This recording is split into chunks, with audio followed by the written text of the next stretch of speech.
C'était en 1829, plus exactement la semaine sainte de cette année.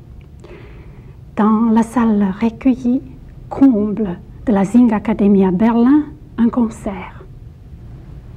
Qu'est-ce qu'on jouait? Une œuvre parfaitement oubliée, La Passion selon saint Matthieu de Johann Sebastian Bach. Qui jouait? Félix Mendelssohn face à une chorale de 158 voix, un grand orchestre. Il était assis à son piano. C'est ainsi, 100 ans après Johann Sebastian Bach, que l'époque romantique prenait contact avec le cantor de Leipzig, et des générations de musiciens depuis se sont succédées, à la fois en redécouvrant cette œuvre monumentale, en s'inspirant, chaque génération trouvant effectivement de quoi se nourrir, de quoi se ressourcer, de quoi calmer ses angoisses créatrices. L'œuvre que nous avons choisie, justement, La Passion selon saint Matthieu, est un symbole. Ce symbole de retour à Bach, mais en même temps de sa pérennité, de son actualité, de cet archétype d'aspiration de l'homme vers l'infini à travers la rédemption racontée par saint Jean. Et la chorale qui commence cette œuvre, celle tirée des filles de Jérusalem, de l'Apocalypse de saint Jean, est tout un symbole de ce cheminement qui nous permettra de regarder de près l'œuvre de cantor de Leipzig. Alors, notre émission d'aujourd'hui est donc consacrée à l'œuvre de Jean-Sébastien Bach, par qui la musique baroque a atteint des sommets. Bach fut un modèle en son époque. Mais aujourd'hui, en ce XXe siècle, nous avons encore certaines difficultés à le comprendre, à véritablement aborder Jean-Sébastien Bach. Pourquoi de Casse-Moyer? De quel côté qu'on touche Johann Sebastian Bach, on se trouve comme devant une énigme. S'il s'agit d'un amateur qui aborde cette œuvre et lui paraît impressionnante par son architecture magnifiquement sculptée, par la poésie de chaque mesure, de chaque instant, que ce soit le texte ou que ce soit la mélodie d'un instrument soliste, il est dépassé et émerveillé par cette œuvre, ne voyant pas d'où est-ce qu'elle peut tirer cette force, cette énergie et cette actualité. Alors c'est une musique qui demeure toujours en quelque sorte mystérieuse. En effet, même pour le critique qui voudrait pénétrer ses secrets, il examine la partition. Il peut aller en profondeur dans l'étude de ses structures et de ses éléments musicaux, et chaque fois il se trouve subjugué par cette association miraculeuse d'un calcul, d'une organisation mathématique rigoureuse, et d'autre part par une inspiration, une intuition musicale qui font un équilibre parfait, mais ne s'expliquent pas vraiment mutuellement. Il n'y a pas d'explication analytique ou rationnelle à l'œuvre de Bach. Mais comment faire pour percer le mystère et pour en arriver à comprendre Jean-Sébastien Bach? Peut-être suivre le chemin de l'historien. Il a déjà défriché le terrain pour nous en voyant bien que les bases et les racines de l'œuvre de Bach se trouvent dans le passé. Johann Sebastian Bach a hérité d'un trésor puissant des formes, des genres, des styles, des outils, et l'historien nous dit qu'il a fait une synthèse magnifique. Pour nous, la chose peut-être la plus simple, c'est de suivre le musicien dans son métier, le métier tel qu'il a pratiqué dans la société de son temps, dans son époque, à laquelle il était parfaitement immergé. Bach concevait son métier comme celui d'un artisan, qu'on devait faire tous les jours, quotidiennement. Il ne pouvait pas faire autrement, puisque le métier de musicien dans ce temps-là était quelque chose de parfaitement normal, et on ne demandait pas un musicien d'avoir un statut privilégié. D'ailleurs, les musiciens ne le demandaient pas. Donc ce métier lié au quotidien, qui s'intègre parfaitement dans les besoins d'une époque, et cantor de Leipzig l'a montré, surtout à travers l'art du choral, qui l'a accompagné toute sa vie. Et voici d'ailleurs un exemple, Jesu meine Freude, interprété par l'organiste Régent Poirier.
que nous venons d'entendre est tiré du recueil de 45 miniatures qu'on appelle Orgelbüchlein, le petit livre d'orgue qui accompagnait d'ailleurs Johann Sebastian Bach durant une grande partie de sa vie.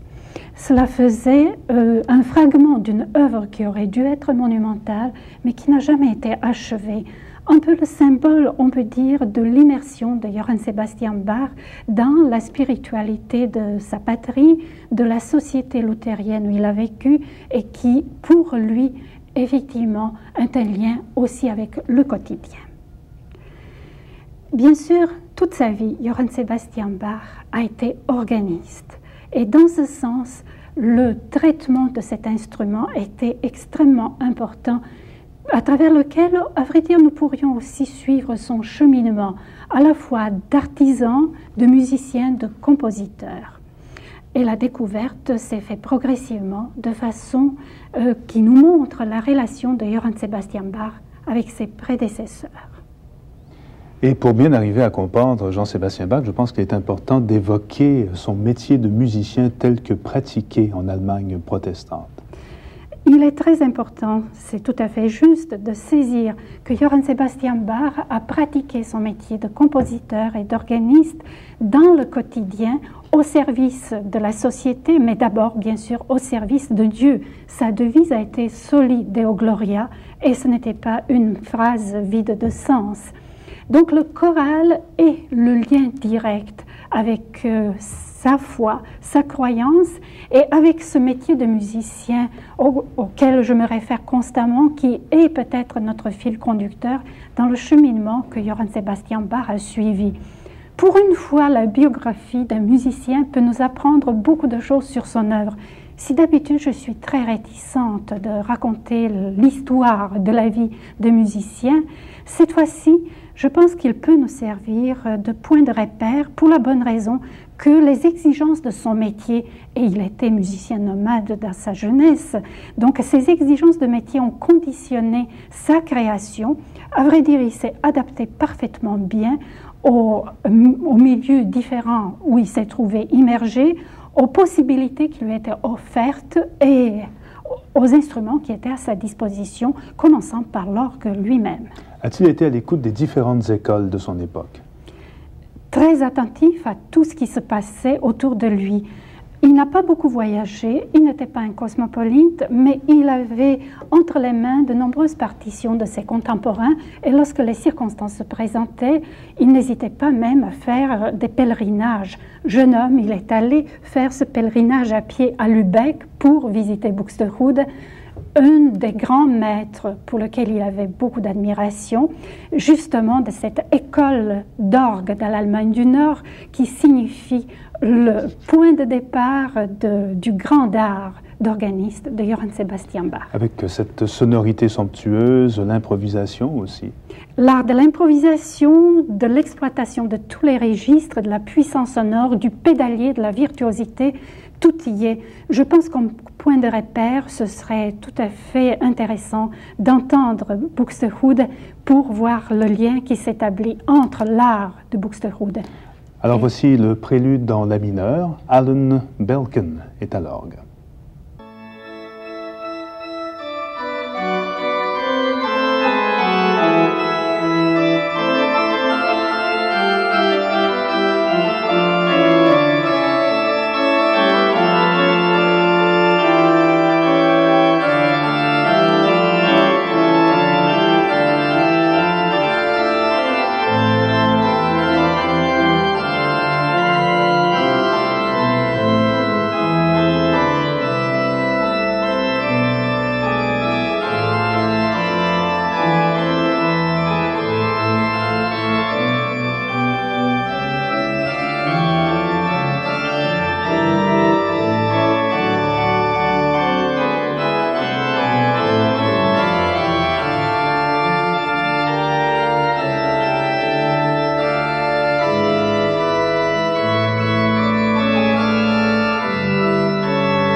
Alan Belkin et un extrait du prélude en la mineur de Buxtehude.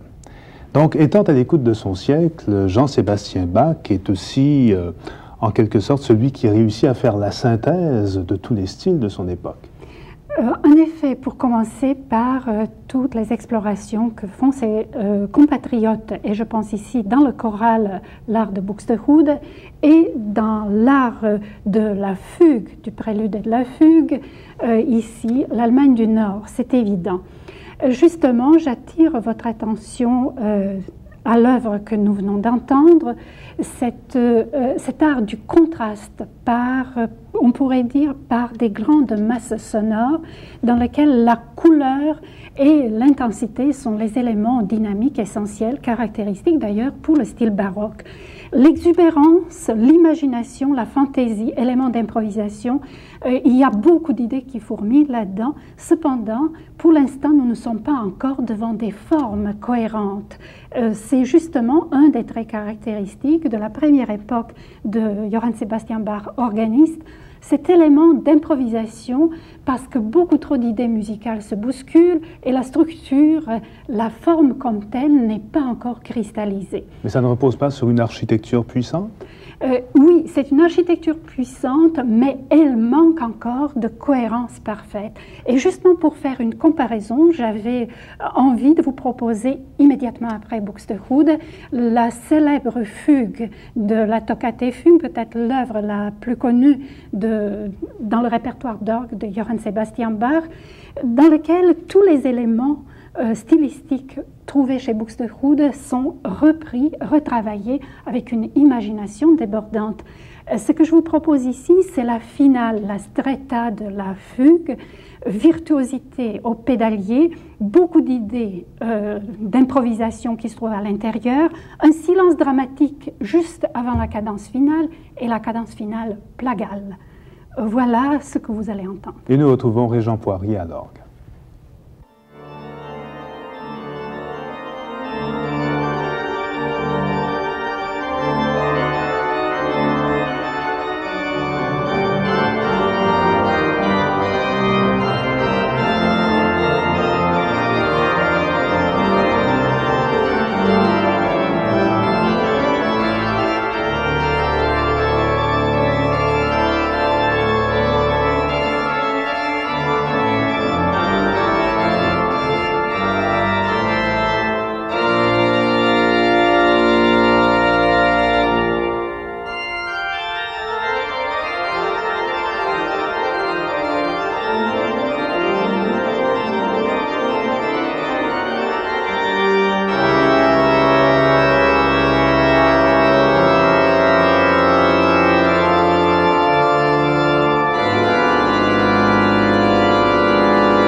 Régent Poirier et un extrait de la fugue en ré mineur, Jean-Sébastien Bach, qui avait une prédilection pour la fugue, justement. Bien oui, cette prédilection pour la fugue est une caractéristique à la fois de l'époque baroque et de l'œuvre de Johann Sebastian Bach, qui n'a jamais pratiquement arrêté d'en créer, de les écrire, et pour l'orgue en particulier, elles sont magnifiques. Le principe même de la technique de la fugue est celui de la recherche d'unité à travers un seul thème qui relie l'ensemble de l'œuvre. Trois étapes, trois instants, on peut dire, transformations de la même idée musicale. Le symbole de la Trinité n'est pas loin, c'est certain, et dans lequel il y a un ordre, une rigueur, une structure, mais non pas un cadre rigide. Il y a donc et la liberté et l'imagination qui sont possibles, mais dans une structure qui est cohérente et logiquement parfaitement organisée. Donc ce paradoxe de la liberté, malgré les servitudes de l'exigence de la forme, est parfaitement en accord avec l'esprit de ce temps et les défis que Johann Sebastian Bach aimait à relever. Un autre défi, l'écriture de la cantate. Voilà. Je pense que c'est un autre défi, il est parallèle avec l'œuvre d'orgue, la cantate comme son pain quotidien.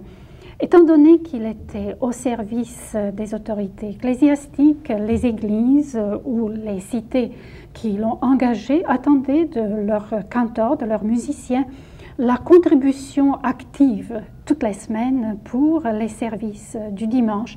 Donc une grande partie de sa vie, notre musicien devait produire des cantates qui étaient placées comme un commentaire de la liturgie de la parole. D'où un répertoire qui s'échelonne à travers toute sa vie de compositeur, de toute sa vie aussi de maître de chapelle, et qui nous permet de le suivre de très près dans son évolution spirituelle et celle du compositeur. Et toujours ce même mystère, comment en arriver à vivre, à créer autant dans toutes ces exigences professionnelles? Il faut bien dire qu'à certains moments, il se répétait ou il s'empruntait lui-même du matériau déjà utilisé. Mais lorsqu'il s'agit des cantates vraiment originales, à certains moments, on se demande quel miracle ait pu se produire devant des œuvres comme justement celle que j'ai choisi de présenter comme un exemple typique. C'est étonnant, parmi les œuvres assez immatures de cette époque, nous sommes au début de sa carrière, il a tout juste 22 ans, il compose cette ode funèbre qu'on appelle parfois aussi l'Actus Tragicus, la cantate 106, qui est simplement consacrée à un service funèbre d'un vieillard. Mais quelle intensité! Tout un univers spirituel se manifeste dans cette œuvre, dans cette cantate, qui puise dans différents textes des Écritures, le Cantique de Siméon, cette acceptation des limites de la vie humaine et l'accomplissement dans la mort. Parce que la vision de la mort que Bach avait n'est pas tout à fait la vision de la mort de Mozart que nous avons déjà rencontrée. Alors, quel extrait avez-vous choisi de nous présenter de cette cantate? D'abord, la Sinfonia, la Sonatina plutôt, qu'il appelle de façon très modeste, qui fait une mise en place de toute l'atmosphère de l'œuvre, d'ailleurs conçue d'une façon dramatique remarquable, avec le chœur initial qui va suivre après, avec donc ce sentiment de recueillement d'un orchestre très méditatif et des textes qui sont choisis poétiquement de façon sublime, me rappelant beaucoup le Requiem de Brahms. Donc beaucoup de liberté dans le choix et la même sérénité, la même acceptation malgré les révoltes à certains moments qui apparaissent en cours de route. Alors la Symphonia de la cantate numéro 106 de Jean-Sébastien Bach.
Nous écoutions la Symphonia tirée de la cantate numéro 106 de Jean-Sébastien Bach.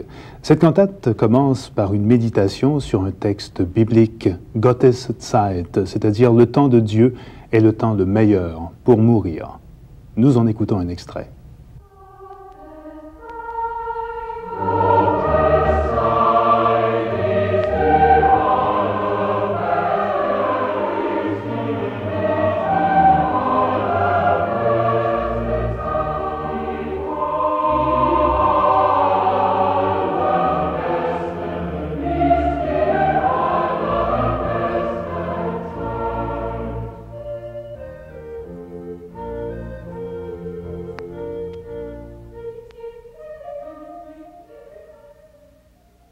Cette cantate est une des premières du genre qui va jalonner toute la vie de Johann Sebastian Bach. À vrai dire, il a gagné très souvent son pain quotidien en écrivant des cantates régulièrement pour les dimanches de l'année liturgique. Justement, à ce sujet, une remarque qui pourrait être bien significative. Johann Sebastian Bach n'a jamais voulu toucher au théâtre musical. Quel que soit le domaine, le spectacle avec la musique ne lui convenait certainement pas. Par contre, il avait un sens très aigu du drame dans la musique. C'est paradoxal peut-être, mais par contre, ce sens dramatique lui a servi particulièrement dans la cantate. Et dans l'éventail de 200 œuvres qui nous sont parvenues, il y a toutes sortes de très belles choses qui partent de la narration biblique, du pittoresque pastoral, des chants lyriques, d'exultation, de solistes tout à fait extraordinaires, où il se donne à cœur joie, ou des méditations, des contemplations comme celles que nous venons d'entendre. Et tout le vocabulaire de la musique baroque y est, avec son symbolisme, avec ses descriptions, avec des raffinements étonnants qu'on pouvait apporter et à la participation instrumentale, parfois considérable et parfois tout à fait discrète, vraiment une synthèse de la musique baroque vocale dans le genre de la cantate. Et si la cantate est un jalon majeur dans la production, dans la création musicale du canteur, c'est à Weimar qu'il développe véritablement sa musique instrumentale. C'est une étape importante dans sa création et son chemin de musicien nomade dans sa jeunesse l'a amené à Weimar dans des conditions presque idéales de création. À la cour de Weimar, il disposait d'instruments de musique de très haute qualité, des musiciens également qui étaient presque tous des virtuoses, ce qui lui a permis à la fois de créer des œuvres de circonstances, mais d'autre part d'investir beaucoup d'imagination et beaucoup d'invention. D'autant plus que c'était l'occasion où il a découvert les partitions de la musique italienne. La rencontre avec la musique italienne, plus précisément, s'est produite en ce lieu-là. Partitions de Corelli, les concerti grossi, les partitions de Vivaldi et surtout ces concerti pour instruments solo pour les violons.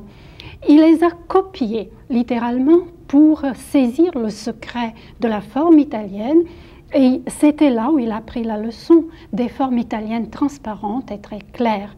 Et aussi, probablement la chose la plus importante, l'art de la mélodie italienne.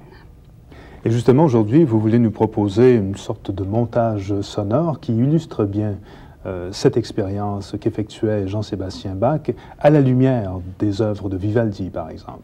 En effet, alors je souligne que pour lui, le trésor, l'héritage de la musique italienne était une source d'émerveillement, qu'il a copié beaucoup d'idées, beaucoup de thèmes de ses musiciens et des partitions complètes. Et ensuite, dans plusieurs cas, il s'est servi des partitions originales, comme dans ce cas-là, le concerto pour 4 violons de Vivaldi, qu'il a transcrit pour les 4 clavecins, instruments solistes pour l'orchestre.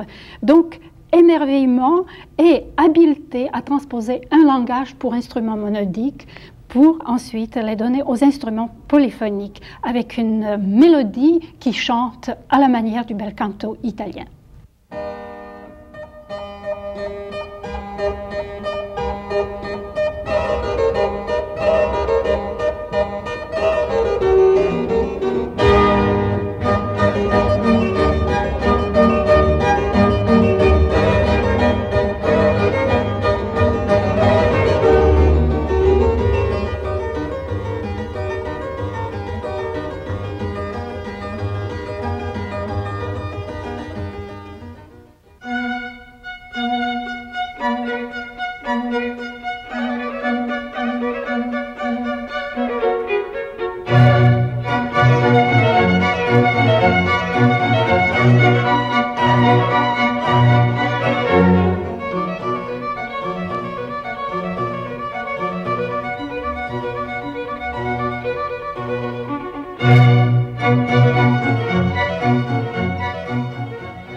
Alors, en s'inspirant des Italiens, Jean-Sébastien Bach explore et continue d'explorer l'art de la mélodie et aussi introduit les instruments monodiques solo. C'est effectivement le bel canto poussé à l'extrême, presque devenu abstrait. Il élimine tout support de la basse continue, tout support de l'orchestre pour laisser la place à cette arabesque sonore dont parfois seulement les titres laissent un petit souvenir d'une association avec la suite de danse. Et c'est ainsi qu'il a écrit nombre d'œuvres, des partitas, des sonates pour les instruments monodiques solo, le violon, le violoncelle, et pour la flûte solo, celle-ci, dont nous allons entendre la sarabande, pour nous montrer jusqu'à quel point l'abstraction de la mélodie peut être poussée loin. Interprétée par la flûtiste Lise Daou.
Après que l'on eut réfléchi à l'affaire du cantorat, il a été fait proposition de faire venir en notre ville Bach, maître de chapelle à Köthen. La situation est délicate, et puisqu'on ne peut avoir les meilleurs, il faut donc prendre les médiocres. Extrait du procès-verbal des délibérations du Conseil de Leipzig, le 9 avril 1623. Et voilà, c'est ainsi que de façon tout à fait prosaïque, Johann Sebastian Bach se trouve cantor de l'église de Saint-Thomas à Leipzig. On doit bien avouer que les contemporains n'avaient pas l'air de comprendre très bien qui était Bach. Ça ne fait rien. Il s'adapte à son nouveau milieu. Il va passer 27 dernières années de sa vie comme cantor de Saint-Thomas à Leipzig. Il crée ses plus grandes œuvres, ses monuments, les oratorios, les passions, la méssancie, des cantates, des œuvres instrumentales. La liste est très longue, on ne peut vraiment pas s'arrêter à toutes les étapes qu'il a franchies. Il suffira peut-être de regarder une ou deux œuvres plus attentivement pour comprendre que dans ce quotidien parfois bien prosaïque, dans une maison qui fourmillait de vie et de vacarme, de jeunes qui faisaient tous de la musique, Bach a réussi à créer ce qu'il y a de plus beau, de plus sublime dans son œuvre. Je m'arrêterai peut-être quelques instants à la Passion selon saint Matthieu. S'il y a une œuvre vraiment monumentale, c'est bien celle-là, écrite en 1723, spécifiquement pensée pour le cadre architectural de Saint-Thomas, de l'église avec 2 tribunes, l'espace sonore, l'espace acoustique qui lui est dévolu, et avec toutes les ressources musicales possibles de la vie pour pouvoir réaliser quelque chose de mémorable pour cette année, pour la Semaine Sainte. C'est ainsi que nous trouvons dans la Passion, selon saint Matthieu, l'utilisation, musicalement parlant, de tout ce que pouvait lui offrir l'éventail de la musique instrumentale et de la musique vocale de son temps. S'il n'a jamais écrit d'opéra, comme je le mentionnais tout à l'heure, son apprentissage des moyens du théâtre musical était fait par les cantates. Il s'en sert et abondamment. D'abord, nous avons entendu comme prélude à cette émission le chœur initial des filles de Jérusalem, une complainte qui prépare cette histoire sublime entre toutes de la passion du Christ, annonçant aussi sa résurrection.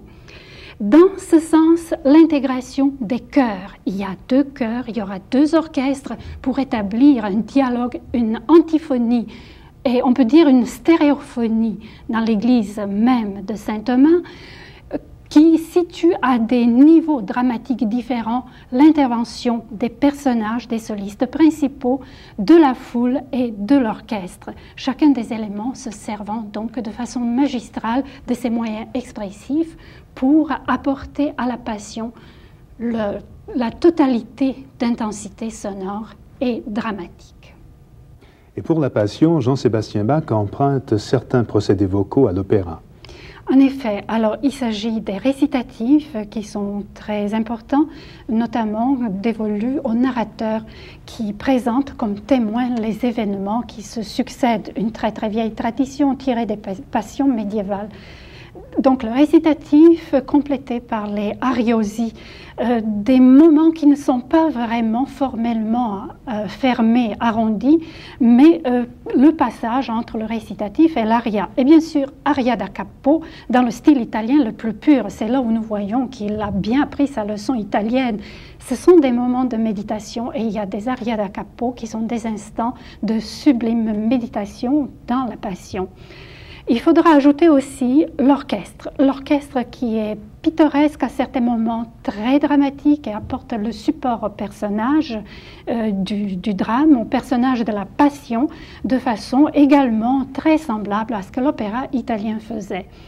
Dans ce sens, justement, j'ai choisi un extrait peut-être le plus puissant qui soit justement par les moyens très contrastants. C'est lui de l'instant qui suit la mort de Jésus.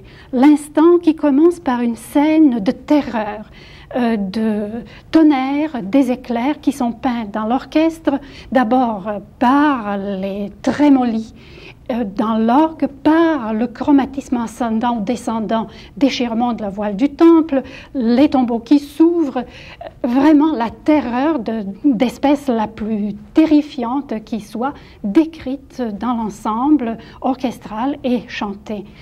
Également pour nous dire le texte et faire la description selon les évangiles de façon tout à fait fidèle. Et après ce vacarme, on pourrait dire, et ce tremblement de terre, ce qui arrive, c'est dans un pianissimo sublime, le cœur, comme s'il venait d'un autre monde, la reconnaissance de la nature divine du Christ. En effet, ce fut le Fils de Dieu.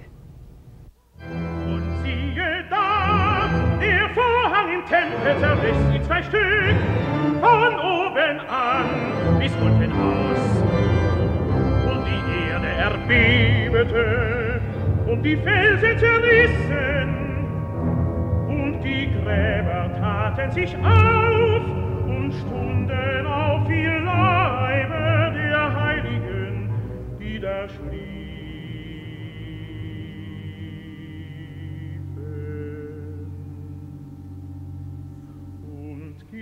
gingen aus den Gräbern nach seiner Auferstehung und kamen in die heilige Stadt und erschienen vielen. Aber der Hauptmann und die bei ihm waren und bewahrten Jesum, da sie sahen das Erdbeben und was da geschah, erschraken sie sehr und sprachen:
Voilà, nous écoutions un extrait de la Passion selon saint Matthieu de Jean-Sébastien Bach, Passion qui est sans aucun doute le testament spirituel du cantor. C'est ainsi qu'on peut le percevoir dans toutes ses dimensions. C'est une œuvre unique, à la fois dans sa vision théologique, spirituelle.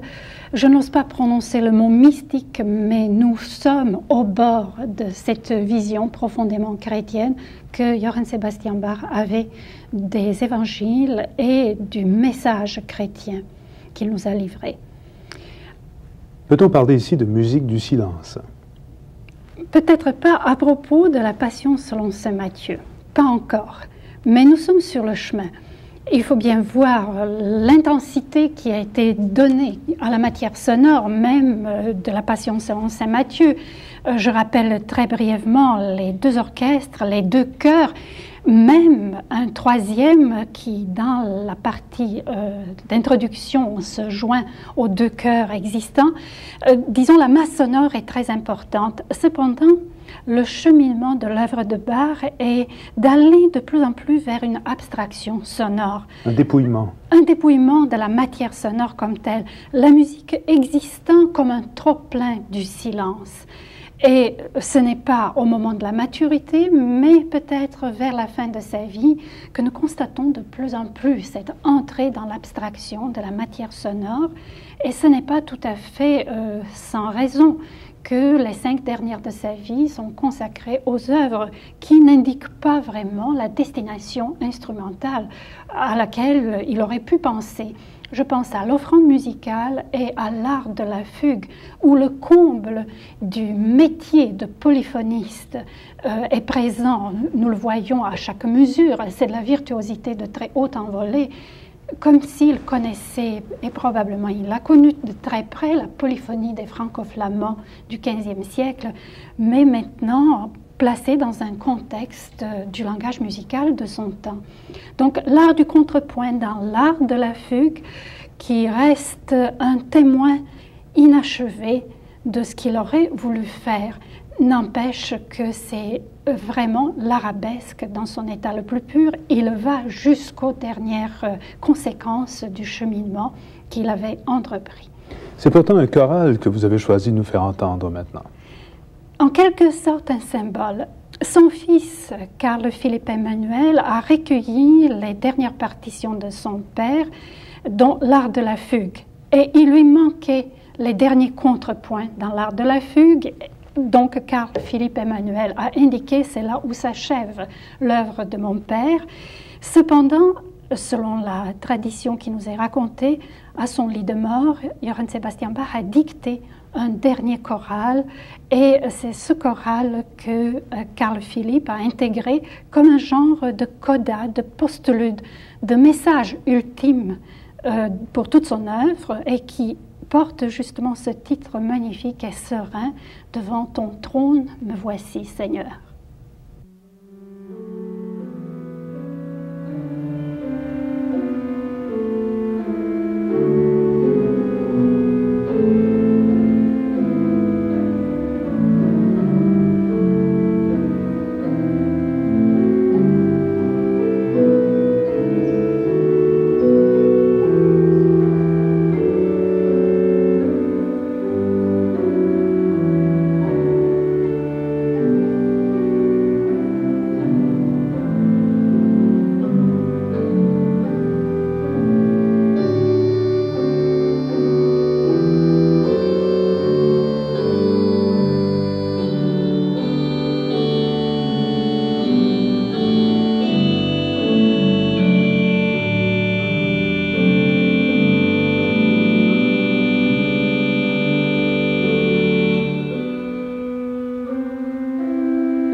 Le choral For Deinen Thron, le tout dernier choral qui est écrit Jean-Sébastien Bach, la toute dernière œuvre qu'il a dictée d'ailleurs. Alors on voit que c'est une œuvre empreinte de sérénité, interprétée ici par Anne Belken à l'orgue. Donc au XXe siècle, on est revenu à Jean-Sébastien Bach assez régulièrement. En quoi sa musique est-elle actuelle? Probablement une découverte qui s'est faite progressivement, qui a amené le XXe siècle à y voir des dimensions que les temps passés n'ont pas mises en valeur de façon tout à fait juste. Depuis ce mémorable concert de Mendelssohn qui redécouvrait la Passion selon saint Matthieu, la rencontre de Johann Sebastian Bach s'est poursuivie d'une façon régulière. Et le XXe siècle, depuis son début, se trouvait dans la turbulence des recherches de la musique qui lui conviendrait, à la fois aux prises avec le matériau sonore qui ne lui convenait plus et des problèmes de forme qu'il n'arrivait pas à résoudre. Et comme si tout était chambardé dans l'inconnu et dans l'incertitude. Comme si les compositeurs de toutes les tendances trouvaient un point d'ancrage, un genre d'archétype, pourrais-je dire les racines paternelles dans l'œuvre de Johann Sebastian Bach. Ce n'est pas tout à fait par hasard si nous rencontrons par exemple auprès des compositeurs de courants les plus variés hommage à Bach, soit dévoilés très très clairement, soit caché de façon très subtile, et je pense ici à Webern, son opus 28, il utilise de l'offrande musicale un Richard Carr intégré de façon absolument magnifique, avec un raffinement de toute beauté, ou encore la citation du thème B-A-C-H, le nom de Bach, qui se trouve dans l'œuvre de Penderecki, La Passion selon Saint Luc. Nous y reviendrons certainement. Je pense aussi à cette citation littérale que Berg a donnée dans son concerto pour violon à la mémoire d'un ange, citant le choral de Bach Es ist genug tel quel, intégré dans la série qui est la matière première, la base sur laquelle il a construit son concerto.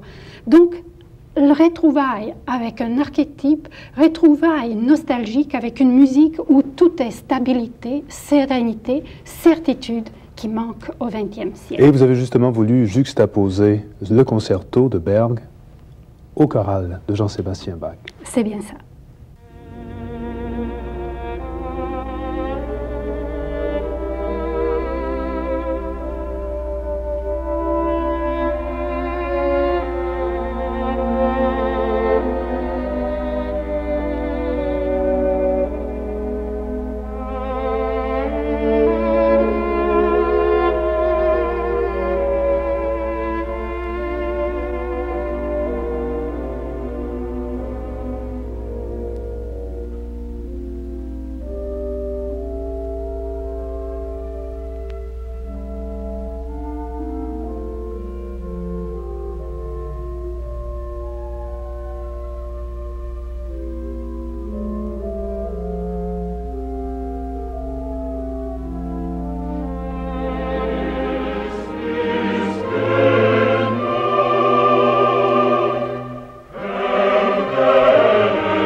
En terminant,